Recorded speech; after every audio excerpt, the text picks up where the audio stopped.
One of the most common questions I get asked, like when people are talking about dynasty advice, is, what do you think of my team? Should my team rebuild? What's the best way to do it? Who should I trade for? So that's why that's what spawned this podcast, Mike, is that I just think that there's a lot of people out there, especially right now, that are trying to figure out the direction to go with their dynasty team. And I think both of us included. So how many teams right now, dynasty teams, are you managing? I'm at about 17, 18 teams. We're in the middle of a startup right now. That'll put me at 18. Yeah, what you see me doing right here, by the way, is I'm just like doing I'm retweeting everything right now. But all right, yeah. So how many of those do you say are like non-rebuild? Like, you know what? Here's a better way. How many of those do you think that probably should be considered for rebuilding?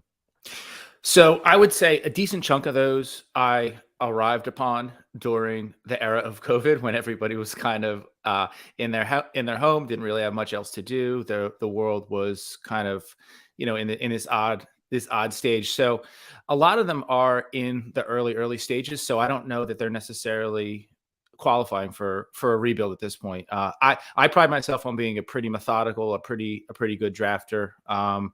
And by virtue of that fact, I'm also, there's also a slight bit of hubris in there where I'm saying, okay, I drafted this. I see the value in these guys. I'm not necessarily going to push into a rebuild. So, but I have 2 or 3 orphans that I took over that I'm currently in the process of rebuilding. One of them is Brandon Adam, who is one of my co-hosts on the Flex Network, and he's been on here with you before.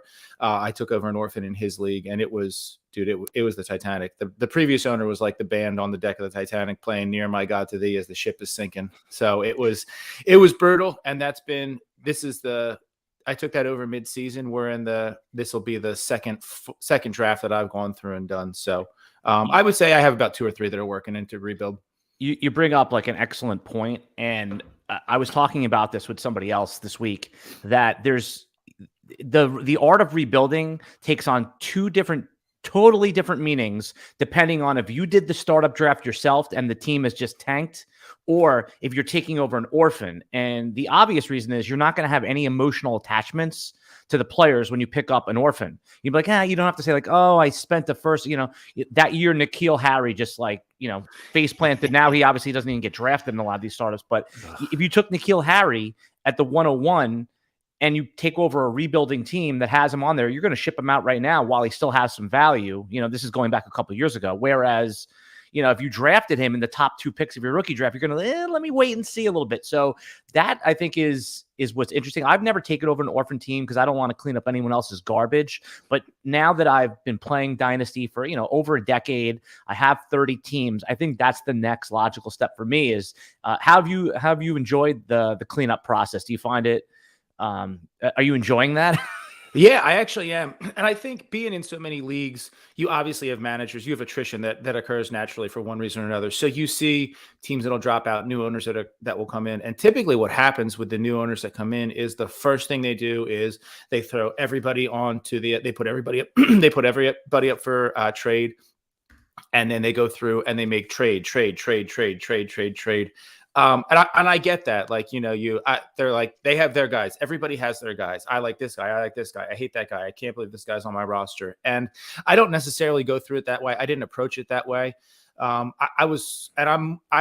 atypical. I think I'm very slow. I'm very methodical. I'm very purposeful in what I do. So the roster had a few decent guys on it. I mean, Aaron Jones was on there. TJ Hawkinson was on there. Mike Evans was on there. And the first thing I could have done was put all those guys up, flip them around, and then see where I got to. But I kind of wanted to see, it's a 1 QB league, so I want to see what was out on the wire, get a gauge for the strength of the league. And there's some sharp players in there, but I kind of like to get a feel for the landscape more before I start making moves. So I really enjoyed it.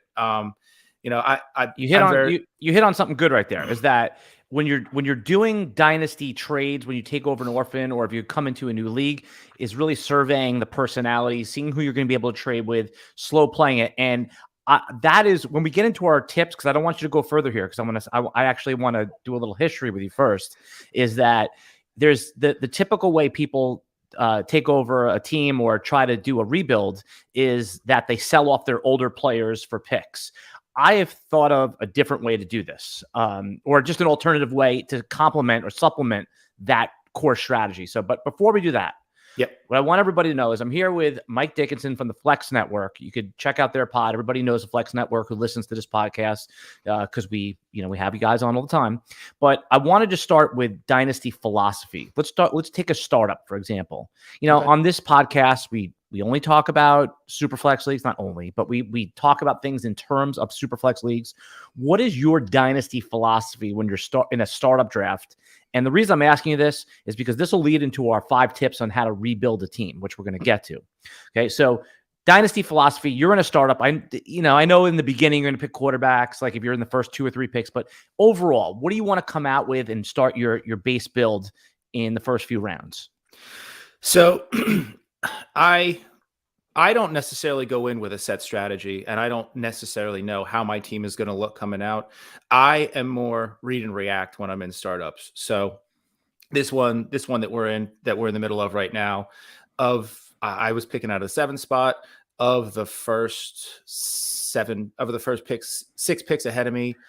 I think all 6 or 5 of the 6 were QB, and it's a league where we start 4 wide receivers. So I was like, the value to me was screaming wide receiver. So I jumped at wide receiver. I like to kind of take, I like to take what the room is going to give me, what the league is going to give me, and then base it off of there. If I can zig when people are zagging, then I really feel like I can pick up value, and I know that I can make it up either in the later rounds, picking, by having gone in deeper on some of these guys, understanding some next level analytics and analysis. I didn't end up taking a QB until the 4th or 5th round out of there. So I came out of four wide receiver league. I came out with, I think, 2 wide receivers and a running back in the first 3 rounds. And I was completely fine with that. I got a QB that I'm good with. I'm accumulating some rookie picks, and this is more of a long-term strategy for me. I think I can be competitive this year. And if I'm not, I got hedges for the next 2 years. So here's my thought on the quarterbacks in these Superflex startups is that they're undervalued in the startup draft and then slightly overvalued after the draft. The minute the draft is over, their price goes up. Derek Carr goes in the 4th round, in some drafts in the Superflex leagues, and he went in like the 2nd round of ours, I know. He's basically QB 13, more or less, right? And if you want to get him, if you want to acquire him, as soon as the draft is over, the value is way higher than what you paid for. So that's where you have to shift your mindset. Is people like, oh my God. And again, I like what you did. You're sucking up value, and then you're just going to get some of the less desired QB 15 and QB 18 later. But what I think is the problem is that people start seeing everyone tack the quarterback. They say, hey, I'm going to take all of these other positional players.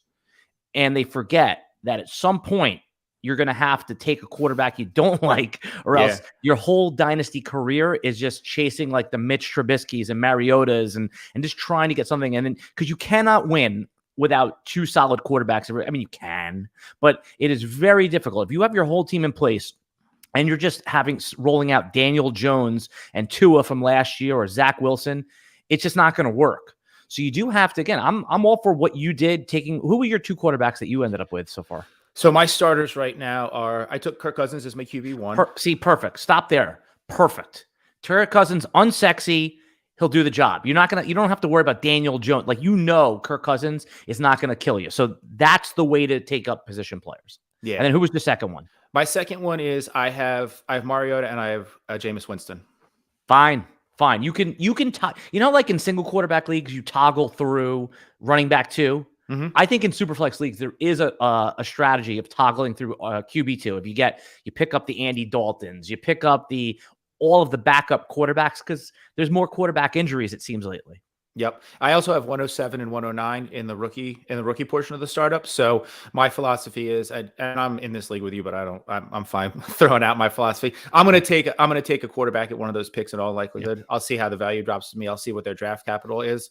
And, I'll go from there, and I'll be fine with that. And I have 2 first rounders next year. And so if one of those guys falls apart, I got 2 first next year that I can make some moves with. So I'm fine with all of it.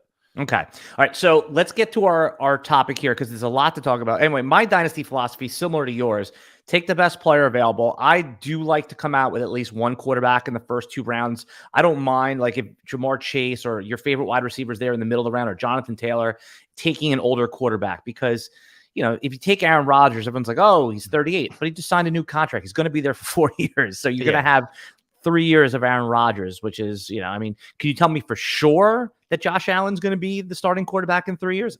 We assume he is. So taking him at 1.2, 1.3, we assume, but the NFL, it turns over so fast. And that's why I always say play Dynasty in 2 to 3 year windows with quarterbacks. You can play it in 4 to 5 year windows. That's okay.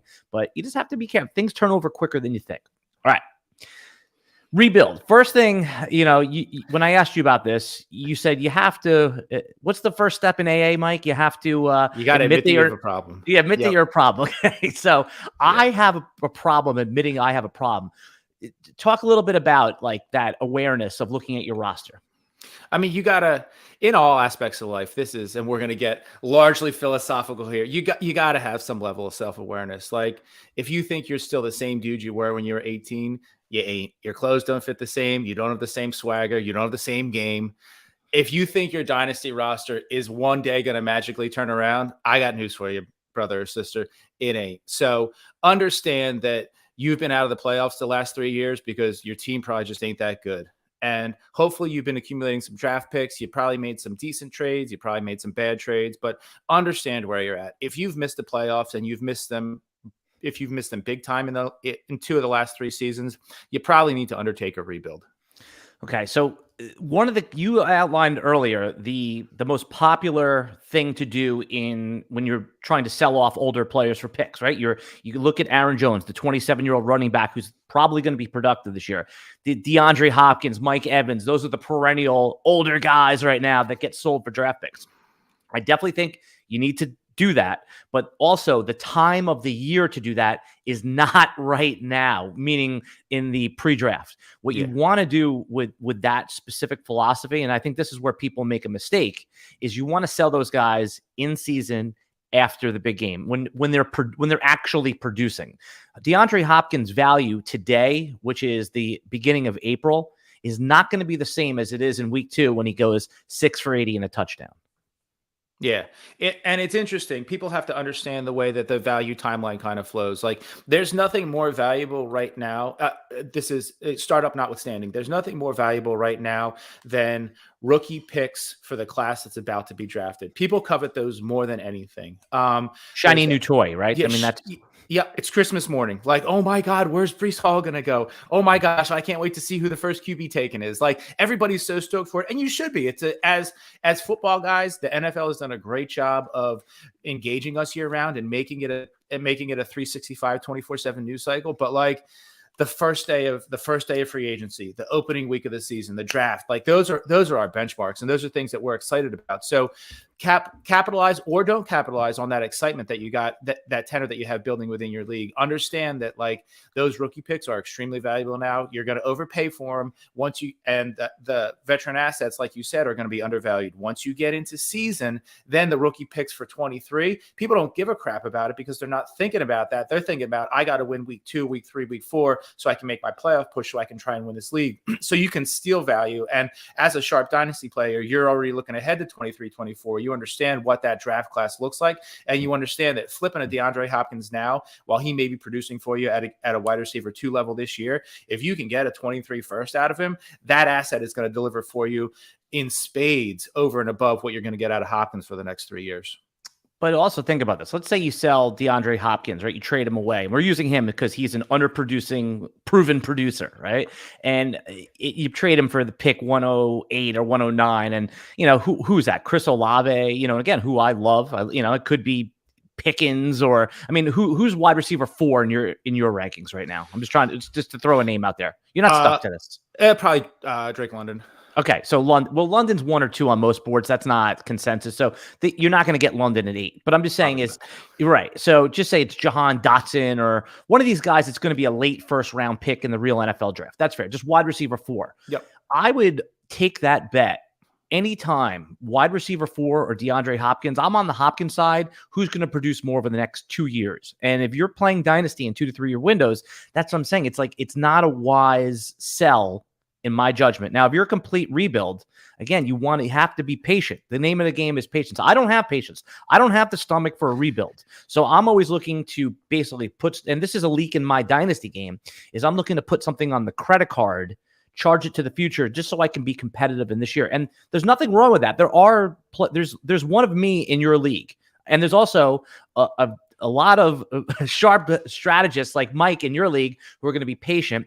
And there's also the rookie guy in your league. You just got to find the rookie guy, and then you can, maybe squeeze a little extra value out. Okay, so here's my first tip for everybody, Mike. We talked about selling veterans for picks. That's the standard way to do it. But I also like buying one injury away running backs, not selling them, buying them so I can upcharge them when the injury strikes. The Alexander Madisons, okay? The Khalil Herberts. These guys are gettable. They're gettable. And they're so valuable should the unthinkable happen. Now, it's been well documented that I'm pushing on Zeke this year. Some people are ranking Tony Pollard ahead of him. How many startable weeks has Tony Pollard had in the last 2 years? 2? 1? Yeah. And the tough part is that you don't know when the startable week is going to be. Well, that's my point. And that's what a startable week is. A startable week is knowing it's going to be. Like the Alexander Madison has had 4 or 5 startable weeks where you knew, here you go, and then it happened. Tony Pollard, 3, he probably had 6 or 7 good weeks, but like 5 of them were on your bench. Startable week means you can do it. Gotcha. So, and that's why, and Tony Pollard's a good one injury away guy, and that's why I want to acquire him. And he may, if the market is hot on him, doesn't qualify. But part of my Dynasty strategy for rebuild is buy one injury away running backs. I love it. And if you got sharp owners in the startup draft, they understand that if you're taking a Dalvin Cook, if you're taking a Zeke who has a very clear handcuff, who has a handcuff that's going to be in the same role as the starter is and is an injury away, or more specifically has an injury history, Dalvin Cook is going to miss games. He missed games every single year. So clip Zeke, Pollard over Zeke. A lot of people have that. Those guys are going to miss games every single year because they do miss games every single year. So in your startup, acquire those guys. If you're not in a league with an Allen who understands the value of those guys, go out and try and get them cheap in the offseason. Right, because there was a point when Khalil Herbert went 2 RB1 weeks in a row. There was a team that might have given you pick 1 to, like if they were a contender and they had the David Montgomery, they're like, give me your first rounder right now. Let's do it. There's somebody that might have done it, or at least an early second, or, what I'm saying is that right now, Khalil Herbert goes as like the RB, like 50 in these drafts. You could have gotten a good pick for him. And you might have to sit, and they might never come to fruition. But I saw some great suggestions in the chats, the Keyshawn Vaughns, the Trey Sermons. Trey Sermon's the perfect example of it because he could be thrust into a top 12, top 15 role just like that if Elijah Mitchell misses time. I know they re-signed some other people, but you get the point. That's a dynasty strategy. It's not always selling. Sometimes it's buying, get it ready to do the flip game. And you got to, the flip game's hard when you're in multiple leagues, but it is a viable strategy. All right. So you sent me a list, and you were talking about when you're doing a rebuild, your second tip was to classify each player. Explain what you mean, because I read through it a little bit, but I'm going to give you the floor. Talk about classifying your players. So when you're going through, you have guys that you absolutely will not move. And this is a little bit different depending on whether or not you drafted the team or whether or not you took over an orphan. So Alan mentioned earlier, if you have guys that you drafted, you have guys that you're absolutely in love with. Even if you orphan that you took over, there's probably some guys on there that you're in the same boat where you're like, I'm just not going to move those guys. So I kind of tend to lump them into 3 different buckets. The first bucket is guys that are going to be the core. They're going to be starters for me for the next 3 to 5 years. I know that they're rock solid. They're going to be part of my rebuild. And even if I get, I would have to get an offer that's probably 50 to 60% over market value to move those guys. So understand where those guys are. Then you have the guys at the other end, the guys that you definitely want to move on from, definitely guys that are high value. It might ping you to move on from them, but for the sake of your rebuild, you know that you need to move on from them. Guys that ended the season on a high note, guys that give me an example of one of those guys. Give me a strong, and I'm going to talk while you're looking it up because I know I caught you for a loop there, but because that's one of my favorite dynasty fantasy football strategies is look at the last month of the season, because those are the ones that actually have a chance to produce, or at least their market value. I mean, does Amon-Ra St. Brown fall in there? If you're a rebuilding team, could he be a viable sell? Yeah, he absolutely could be. I think that, and typically you're going to see it with wide receivers a little bit more. I think yeah, I'm thinking about the Hunter Renfrows of the world. As much as I believe in Hunter Renfrow and as much as I like him, he kind of has to fall in that thing. His role for the next 3 to 5 years is extremely unstable. Well, the problem with Renfrow is the window and I agree with you. He was a dynasty sell. I liked him, but the Devontae Adams, basically, it doesn't even matter if Renfrow will be good. Let's say he's a 6 catch for 60-yard guy, which is great in PPR leagues. Yeah. His market value, his trade value, the perception on him got, I would say, slammed shut once Devontae Adams was there. But there's, the players in that range, that are 26, 23, you don't always have to sell old players, 28, 29, 30-year-olds. You can sell mid-range players that maybe won't have the same value in 18 months from now. Yep. And then you have, and the window on this that I'm talking about is a little bit different. Obviously, when the Devontae Adams move happened, the Renfrow window got slammed shut. But if your season ended week 17, you didn't play week 18, you knew you were going into a rebuild. The weeks leading up to the Super Bowl, even before the free agency window opened, before Adams was flipped over there, that's when your window on guys like Renfrow are, and that's why you have to understand where you are in the ecosystem. You have to understand where your team is. So if you're going into the offseason and you're going to be in some form or fashion of a rebuild, then you flip the guys like that, the guys that ended strong but could potentially fall up a cliff next year. So first bucket, guys I'm not touching. Second bucket, guys that I'm moving on from that have value.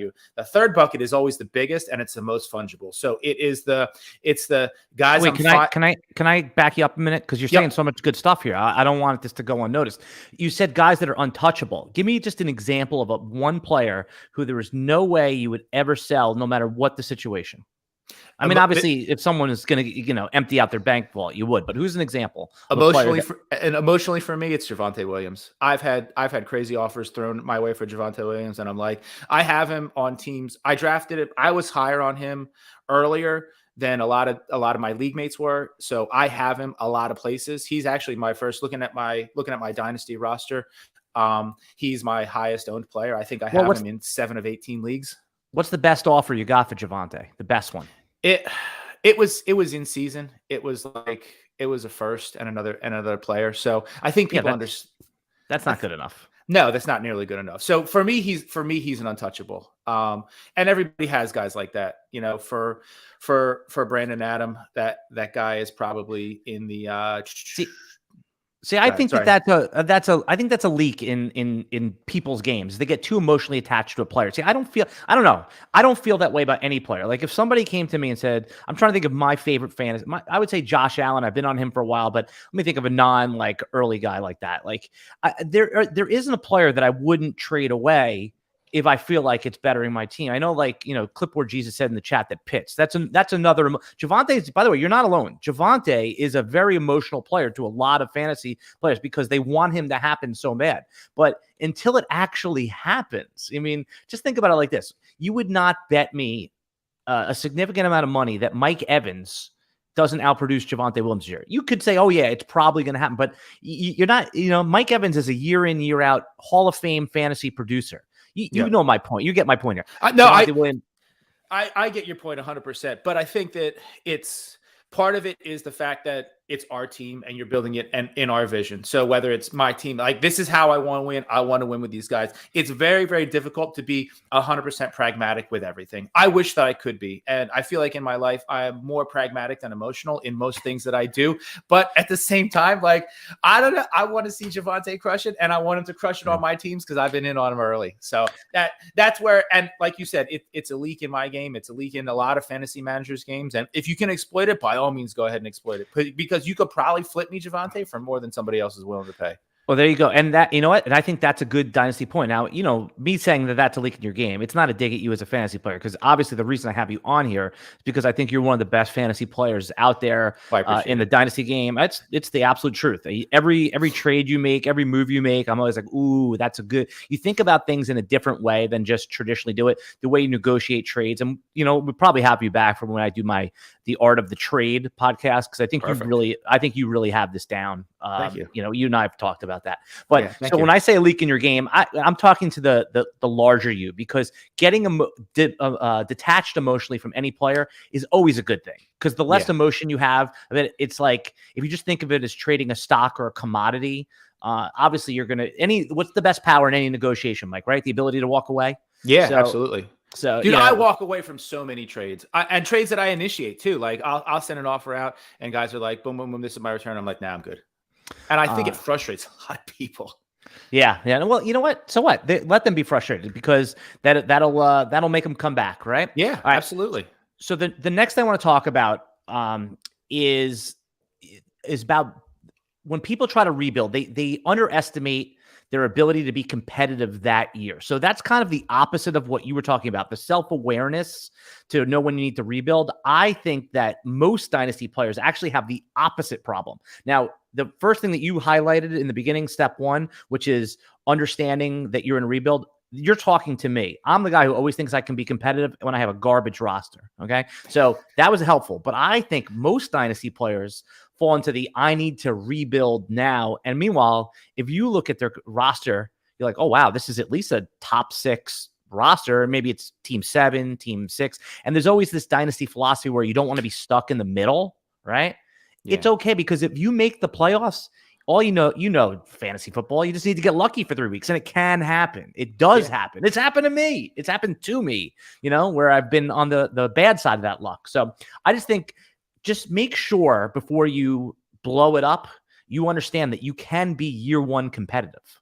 Yeah, and I think that part of that is understanding why you are where you are and why you're in your rebuild. So I have a team that I absolutely love, that's super solid, but it was decimated by injuries for the last 2 years. I had 2 of my top 3 wide receivers the last 3 years have gone out. 2 of my top 3 running backs the last 3 years have gone out. So on the surface value, it should be a rebuild. I've not made the playoffs. I've not made a playoff push. Even if I've gotten to the playoffs, I've not been competitive. I've gotten blown out. But looking at it, I'm like, this is a really good team. If these guys get back healthy, and it's been one-off injuries. It's not been the systemic, or the dreaded soft tissue injury where they're going to keep pulling a hammy. It's been more catastrophic. It's been more like impactful, like an ankle, like a broken ankle or an ACL or something like that. So understanding why you are where you are too. You took over an orphan, that's fine, one thing. But like you've been bitten by the injury bug badly the last 3 years. That's something a little bit different. It might not be a full blow up. It might be, moving a few key pieces and getting a piece that puts you over the top, and then you're right back there. All right. Step 3 that Mike sent me, and I love this one, is so in step 2, he said, classify your players into, hey, who do I want to be? And when you say never sell, it's just those are who you're going to build around. Right. Yep. And then the players you're going to trade away, and then put the values that you would like to receive there. But step 3 is classify your league mates into who you think is win now. And then also go talk to them, DM them. Most services have a DM. You form that relationship with everybody. So, Mike, you're talking about categorizing your league mates. Talk about this, and how the hell do you do it? Well, if it's a league that you're new to, it's a little more difficult. This is what we do in fantasy football, is by and large, it's a lot of social engineering, and it's a psychological game. You got to understand who your league mates like, who they don't like, why they are where they are, why they're playing the game, what's going on in their life. And it's a lot of information to take in and to try and process through, so that you can kind of understand what will look good and what will look attractive to them in a dynasty offer. Once you understand that, like, one of the nice parts about working on a platform like Sleeper is it's super easy to get to the history of the league. Even if you're brand new to the league, you can look back through the last 3 years. You can see who the champion was, or for the entire existence of the league, however long it's been there. So look through. See who's made the playoffs, see who's missed the playoffs by a little bit. And one of the things that I mentioned on there that kind of, it came to me as I was working through this whole process, I was like, you know what? Like, there's probably somebody that you can tip from being a on the fence playoff, they might be rebuilding. You might be able to tip them into a win now. So you might be able to say, hey, you know what? I'm rebuilding. I have this guy. I want to flip him to you. I think you're really close to winning now. You're a running back away, bro. Or sis, what do you want? I'm going to give him to you, and I'll sell him a little bit. I'll sell him a little bit below market. Oh yeah. You're right. I am ready to win now. Let's go. Let's make a trade. Let's make something happen. So understanding all that, working through it, it's going to take you longer to do it. And some people like to get in, spray out offers, and just see what happens. I tend not to work that way. I want to get through, get in good with the league. You want me to give you one of my little tricks, Mike? I'll give you one of my tricks. And again, if this is a trick that you don't think is useful, I want you to tell me. But this is something I do when I go into new leagues that have already been established, right? Mm-hmm. Is I will check last year's transaction log. And you can sort the transactions by number of transactions. So I want to see who made the most ad drops. I want to see who made the most trades. And those are the people that, right? Because, there's always 3 or 4 people that are just ad drop. I'm one of them. I'm a big ad. I always lead the league in transactions, no matter which league I'm in a redraft league. So those are the people that obviously I think can get a deal done. So now that's how I'm going to classify my players into heavy, highly engaged, we'll call them. Then there's players that just kind of show up in some dynasty leagues, forget to set their lineups in like 3 important weeks, not even down the stretch. Like in week 2, like they're like, oh, I forgot to start my tight end. Like, okay, so I'm going to classify those people as, not highly engaged. And then, so you have your engagement levels, so you know who you could talk with a little bit. And then obviously I don't want to get too much into the art of the trade. I think of forming relationships with people, just casual DM, like, hey, how'd you do last year? I mean, it's a pain in the ass to do all this, but it builds that rapport. So the first time you're going to them, it's not like, hey, buy my old players. Because then, so I think that when you're talking about classifying players, which I love this step, by the way, when you sent me this one, I was like, ooh, this is good. This is good. You need to understand who you can engage with, who's the low hanging fruit in your league, and who's going to be a little bit more difficult to make a transaction with. And then study their roster, because when you want to, you want to offer value to them, not just, hey, this is what I need. So I like that. What I want to add on to your tip 3 is what I put on here is also injured players, okay? Which team is okay taking on injured players? Because, for example, J.K. Dobbins, last year, he tears his, what was it, ACL, Mike? Yes, he was ACL. ACL, okay. So there was a Dobbins hive out there.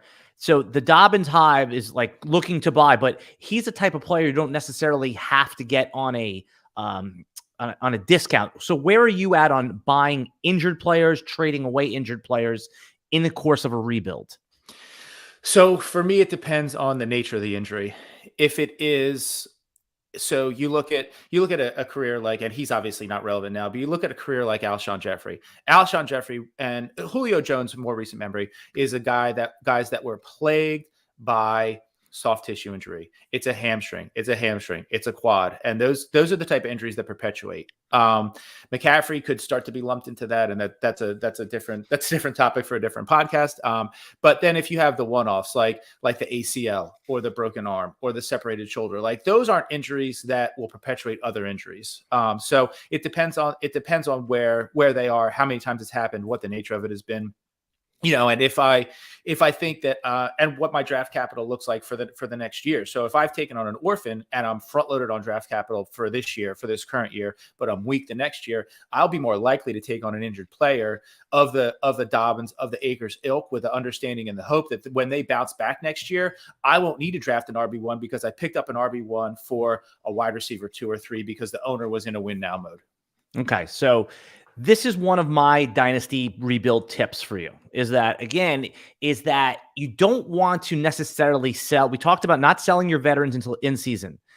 The best time is to target the playoff teams or the fringe playoff teams that suffer that week 4, that week 8 injury, because now they're a bleeding animal in the ocean, right? The sharks are swimming.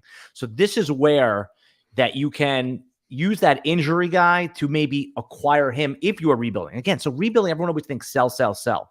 Sometimes it's buy, buy, buy.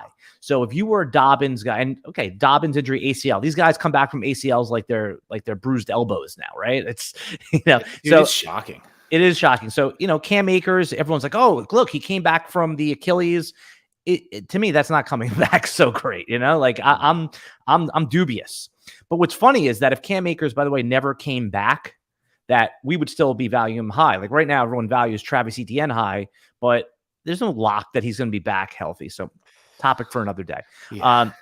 So we talk about, okay, so the buying of injury players, I think Mike hit on something really sharp right here, is that the type of injury it is. Now, ACL used to be scary injury, but is it the type of injury you said that can be lingering or causal one? So beware when you are buying.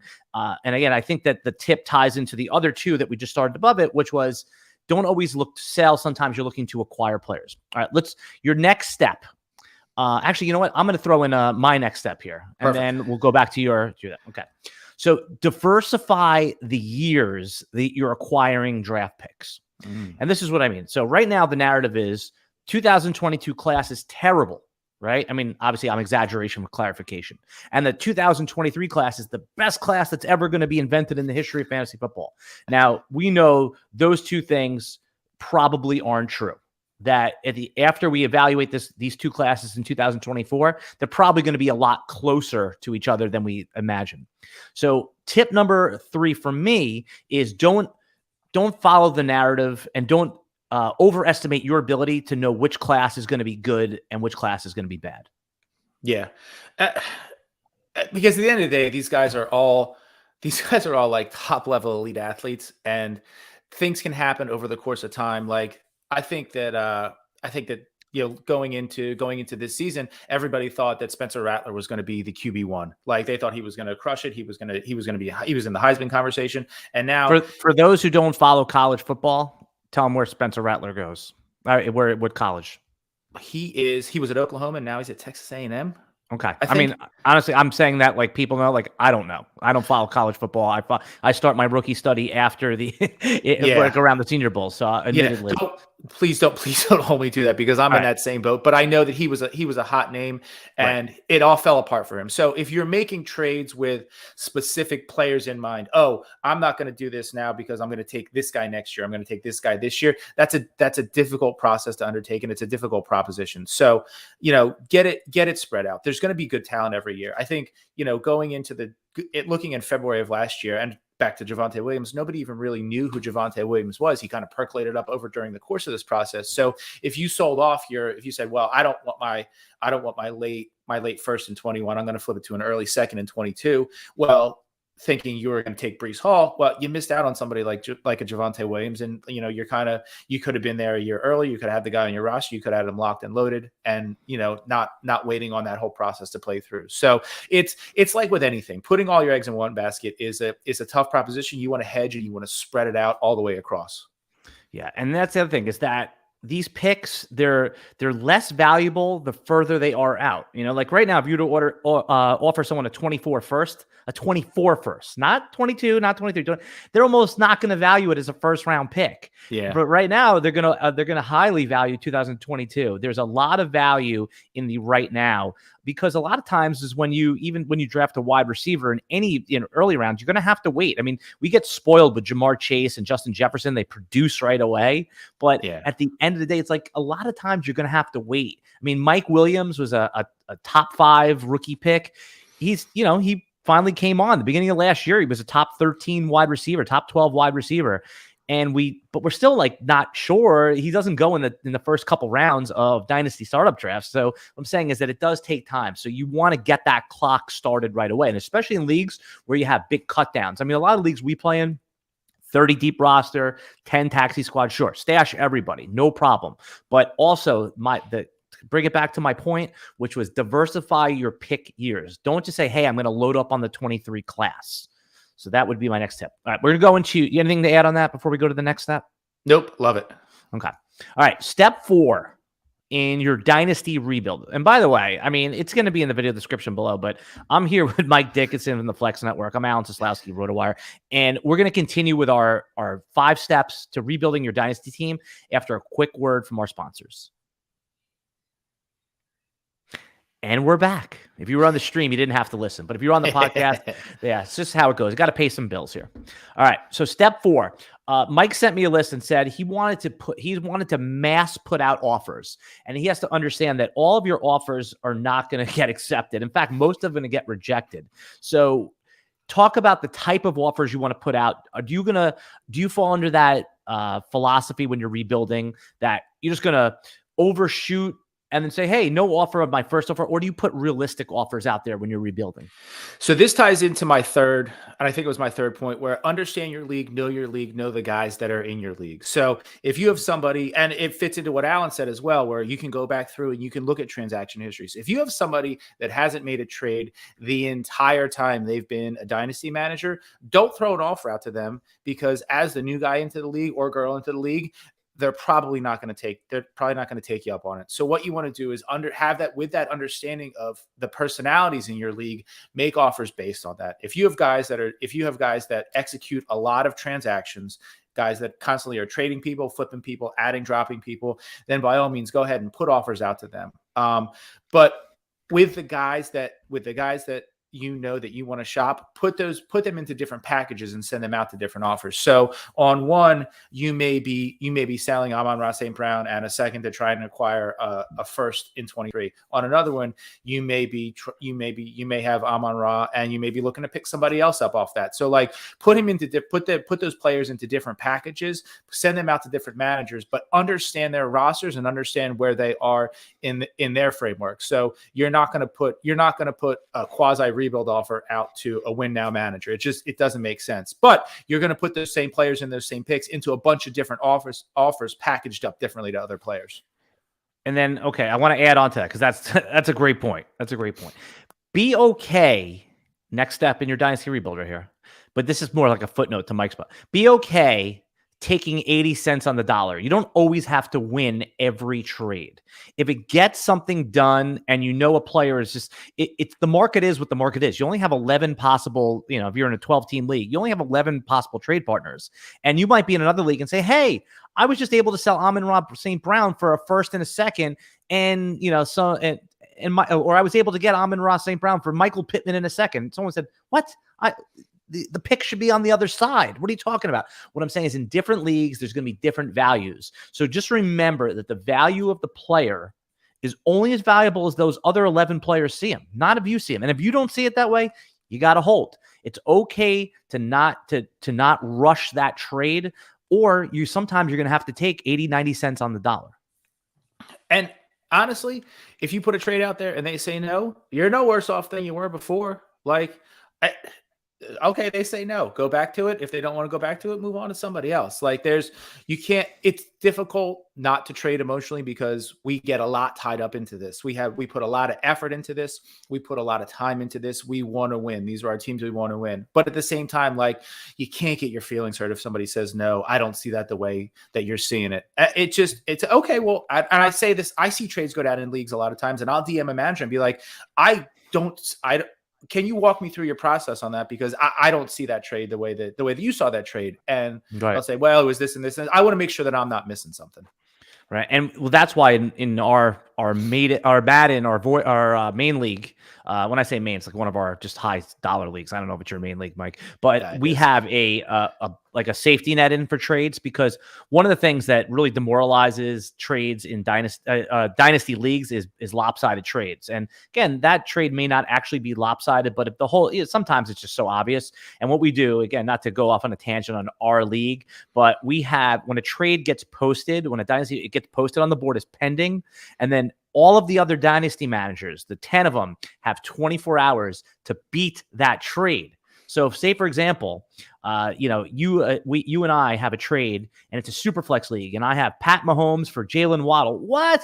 Superflex Pat Mahomes for Jalen Waddle? How the hell could you do that? The other dynasty managers get one shot to overtake that trade. And then the manager that is on either side could accept that trade. So it's basically, you can never say to anybody, oh, I would have given you more. Because how many times do you hear that in your dynasty league? I would have given you so much more for that trade.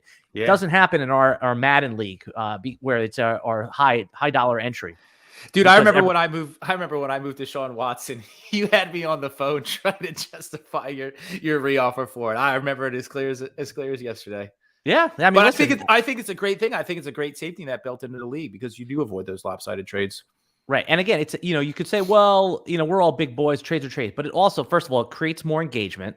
And it also assures that basically what it does is it assures the stars go for proper value, that you squeeze as much value out of the league. Just say it's another layer, I mean, the swindlers, they're if you're a swindler trader, then it takes away a little of your power there. All right. Yep. Let's continue on. And by the way, so you, a year later, are you happy with that Deshaun Watson trade? You, now that he's on a team, you sold Deshaun Watson for, what was it? It was Daniel Jones and 2 firsts. I think it was DJ, a 1, 2, and a 3. A 1, 2, and a 3. Okay. So a year later, so I probably took with the 1, I took Justin Fields, and with the 2, I took Elijah Moore. So well, there you go. Yeah, no, that's reasonable. That's reasonable for me and my team. I'm happy with the way that it worked out. Right. I didn't draft as well as I normally would have in that league for one reason or another. So I skimped on quarterback there. So I didn't skimp on quarterback, but I forget exactly what happened. But with where my team was, I felt that I needed the picks, and with the talent in the class, I thought that I could do something with it. So I'm happy with it. Fair enough. And, the people are not building in that Deshaun Watson could miss half the season this year. I mean, it's Dynasty. It's a long game. All right. So last that we left off, I said diversify your year of picks. So here's another thing that in your Dynasty rebuild, sometimes the opposite happens. The players that are contenders or playoff teams, they start seeing, okay, I don't mind paying up because I like Aaron Jones or I like Mike Evans. So what you need to do as a Dynasty rebuilder is obviously you need more shots at the dartboard, right? More draft picks. Always try to squeeze out one more late round pick. If you just ask for another 4th or another 3rd, just to get a deal done, especially when the other person is the one that you could tell they're a little thirsty for the player, is key. Because sure, what's a 3rd round pick or a 4th round pick? It may not seem like a lot. And what's the probability of hitting? Like 5%, right? But if you acquire 3 or 4 of those 4th round picks, you can land on Elijah Mitchell. It does happen. Because when you do 5% plus 5% plus 5%, obviously you increase your percentage chances. So my step 4 is always squeeze out one more late round pick. If you have a 5-round rookie draft, just ask for their 5th rounder. I love it. And kind of a corollary to this would also be understanding the market value on some players that have fallen out of favor, whose value could line up with that. And you look at, and when I say value, I mean from what the industry is talking about. And I will use Dynasty Trade Calculator as my basis for trades, not my be all and my end all, but kind of as a basis. Say, this is Mike, I don't like this. I don't like where you're going here. Go ahead. I'll let you finish. No. So what I'll say is I'll see, and they take a lot of information into account. I'll see what kind of value they're attaching to a late round, and I'll go and try and pull players. Say, okay, what kind of players have that same numerical value? So say they attach like a 2.3 to a 4th round pick. Let's go through and look at some players. You could also end up with a Cortland Sutton, somebody like that who has that low numerical value attached to them as a throw-in piece, because that manager has been disheartened with them over the course of their, the 2-3 years that they've owned that, folks. So, all right, I was about to crush you here, Mike, but now I'm going to defend you. Okay. So our guy Kevin in the chat, he's funny. He said only newbies use calculators, because that's what I felt. But you know what? There might be some newbies in your league that actually use the calculator as a guide. So knowing the trade calculator values could be an interesting tool if it works on someone. But when someone sends me a trade that obviously, that sharp players know is not a good trade, but they show me that the calculator, and that's not what you're talking about. Like someone sends me the screenshot of the calculator and why I should take this trade, I automatically dismiss them as not a serious person. And I will say, as I've gone through in my early days, and this will be on the Tradecast. In my early days, I use that a lot more. Now, in being in a lot of leagues, executing a lot of trades, seeing a lot of trades executed, you get a feeling for what the value of these guys have. But every once in a while, I like to check myself versus the market and make sure that what I'm thinking is what the market is thinking. And most times it is. Every once in a while, it's way off. So I'm like, all right, well, why is it way off? Let me go back through and figure that out. And that's what my earlier point was. The market is, they're all micro markets, right? We could look at consensus ADP, but each league is its own market. So for example, I was in a underdog Superflex draft. Now this is redraft, and I was in 2 separate ones. One where all the quarterbacks were going early, and another one where the quarterbacks weren't going early, and both in Superflex leagues. So the quarterbacks became valued differently based on that micro market. So the same thing applies in Dynasty.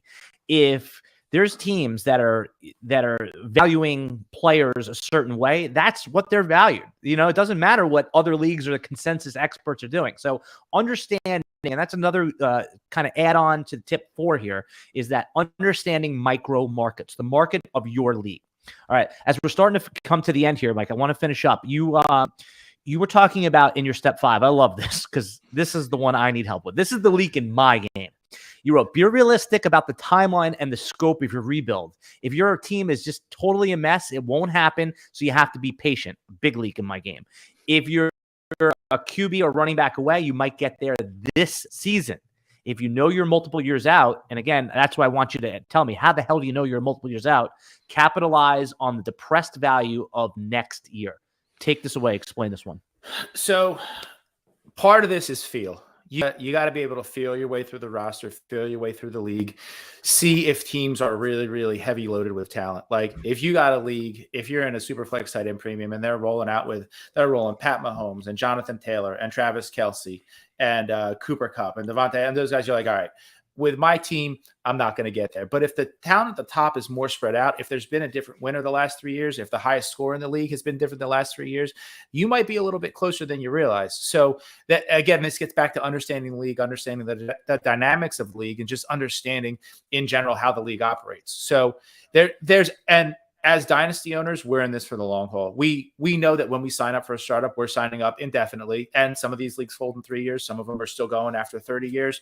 And all that's great. But understand that like you're in this for the long haul. So if you don't win this year, it's fine. And you might think that I don't know, the Superflex is overrated. Yeah. So we just had a comment in the, that someone said Joe said, she said that Superflex overrated. We'll get to that in a moment. We'll bite back on that in a minute. Yep, Superflex is not overrated. They're underrated. But guys, continue your thought. Yeah. So by the way, when I put comments on the screen, I don't want you losing your train of thought. Don't pay attention to that. I'll handle these trolls. Okay. I'll handle the trolls. Oh, she looks very nice. No, I don't think she's a troll. So I would say that understanding the league, understanding how the top of the league shakes out versus the bottom, understanding how the point distribution is weighted out, understanding, why that team performed the way that it did. The most recent orphan that I took over, it was just atrocious. It was a bad team. I know that I'm going to be 3 years before I'm competitive. And this is going into my 3rd year now. I got 2 firsts this year. I got 2 seconds this year. I got 2 thirds this year. I got a really solid roster. I think after we come out of the draft this year, I'm going to be in a spot where I'm competitive, depending on how well I draft and how well the rest of the league drafts. So that's the part of it. The running theme with all this is the awareness and also the self-awareness. The self-awareness to know that you're in a rebuild, the awareness of the league, the understanding of how the league values players, and then the self-awareness to understand how bad your team is or how good your team is, how close it is, how far away it is. Yeah, so it's funny as we're talking about rebuild. It's that there's some perpetual rebuilders in every league. Like right when they get close, and I can name names right now, they blow it up and they start selling all their veterans, and they're always in rebuild, and they're perpetually, they're selling Nick Chubb or these guys. Like no, these are competitive now players. So I think you have to be self-aware when you're competitive because rebuilding can be fun. You wrote that as a bonus step to have fun. Sometimes don't have so much goddamn fun. Okay, so winning is fun too. There was this crazy poll on Twitter that the football guys put out about a year and a half ago. And it says, what's your favorite part of Dynasty fantasy football? And only about like 38% wrote winning a championship. There was like 30%, dude, that wrote trading. I mean, a third of the people did not write winning. They wrote, some of it was there was the draft, some of it, there was all these other things, but 38%, less than 40% of the people wrote championship because there's something great about winning ugly. Like my most fun I've ever had in fantasy football is when I win a championship matchup and I'm starting like Craig Reynolds and a whole team like that. There's no better way, a more satisfying way to win than when you win with scrubs. Yeah. And honestly, if you're playing this game to trade, that's awesome. come join me in leagues. I will give you my sleeper handle. I would be more than happy to jump in some leagues with you. You gotta, what is this? The Herm Edwards, you play to win the game. Like that's what it's about. Like you're trying to outmaneuver your league, outset your lineup, outstructure your team so that you can win leagues and win championships. And even if it's not a money league where you want to win for bragging rights. Like I remember talking to you and you're like, how was your season? I'm like, well, I only won 2 of my leagues. You're like, dude, winning multiple leagues is a big deal. I'm like, yeah, you know what? Winning multiple leagues is a big deal. I'm stoked on that. So like winning. And it's not the only thing. It's the community. Some of the best friends I've made in the last 5 years have been through fantasy football, I've never met Alan and I have never met face to face. I consider you one of my good friends, and it's part of the community. But within the structure of that community, like you want to have bragging rights. Like you want to be like, that's cool, bro. But remember when I took you down in championship twice in a row? Like that stuff's cool too.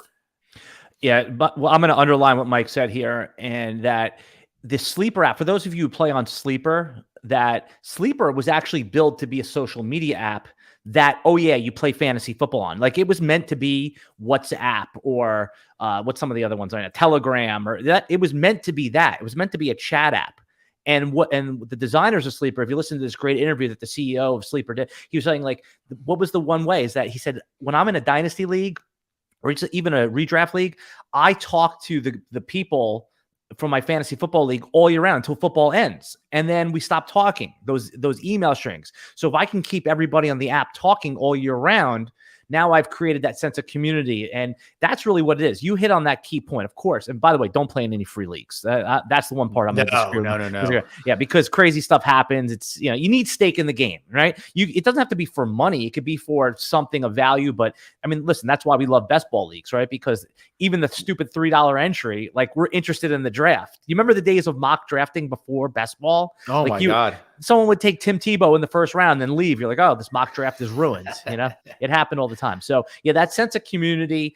And again, leagues get hostile in dynasty leagues, right? Like friendships get tested, especially during a rebuild. I mean, there's people that will screenshot your horrible offer and post it on on Facebook message board. So, that sense of community at times can be toxic, but for the most part, if you're in a group with people you like, our guy Kev is in the chat. He's talking about, he runs great leagues with a bunch of people that are passionate about fantasy football, and it could be a year-round thing. All right, everybody. I think we covered it. We gave you at least 5. We probably gave you 8 or 9 steps on how to rebuild. If we're going to do more podcasts like this, because this again was one of the most questions that the most popular questions I get asked is, okay, you guys talk about rebuild, but how do you do it? I think, Mike, you came correct here. This was really actionable intel for a lot of people. And if you like this podcast, there's a couple things you need to do here. First, I don't think Mike cares about his Twitter that much, but I'm going to promote your Twitter anyway, because I think you have a lot of cool things to say, even though it's mostly on Twitter. I like how you interact with other people. You're not like trying to like hot take on your own Twitter. No. You're just commenting on and that's a whole underrated Twitter strategy too. So follow Mike Dickinson of the Flex Network. He's at Mike_Dickinson. It's in all the video description links below. If you're listening to this on the audio, if you're listening to the video, go follow Mike, and don't just look at his tweets, look at his tweets and replies, because he interacts very, very strategically with other people. And then of course, my Twitter at Alan Seslowsky. Follow RotoWire as well at RotoWire on Twitter. And then right now we have our RotoWire Superflex rankings for free on RotoWire. So this is what you need to do. Go to rotowire.com/try. All you need to do is put in your email and you're good for 10 days behind the paywall. What happens is when the 10 days are over, it just goes away. You don't have to like cancel anything. You don't have to put in your credit card. And the RotoWire Dynasty Superflex rankings, I steward those. I refresh them every week. I'm going to do it right after we're done here, making sure everything's in order. So if you want to see our Superflex rankings for Dynasty, go on there. You could check them out. Anything else that you wanted to promote before we just close up here, Mike? Nope. The podcast that you're doing? Yeah, talking about the Flex Network podcast. We go live regularly Saturdays at 10:30 a.m. We weren't there this week because there was some stuff going on, but by and large, Saturdays at 10:30 a.m. You can watch the stream live on YouTube. You can pick it up anywhere you pick up podcasts. That's myself, Brandon Adam, and Shane Seeley, who's done a bunch of stuff with you. And also Matt Beck has been re-emerging onto the podcasting scene. So it's a lot of fun. Yeah, don't watch Matt's podcast. Don't watch that one. Please do not. Please do not. The last thing he needs is more people paying attention. No, we're only kidding. We're only kidding. We love Matt's podcast. No, he's awesome. He's awesome. Yeah. It's a lot of it's a lot of rookie stuff. Brandon and Shane are huge into the rookies. They're huge into the draft process. They've been into this deeper than I have. It's a lot of strategy, and it's just a really good time. All right. While I have you here, though, let's just do 1 or 2 player takes, and then we'll sign off. Perfect. All right. So rookies right here. Who's a rookie that you're targeting that maybe is not even in the first couple picks? Who's a rookie that if he lands on the right spot, this is going to be your guy this year? Who's someone that people should look out for as we get into this actual real NFL draft? So I was early on Rachaad White. I was super early on Rachaad White, and it seems that the running back out of Arizona State. Running back out of Arizona State. Yep. It seemed like that the rest of the Twitter draft and the real NFL community is starting to pick up on him as well.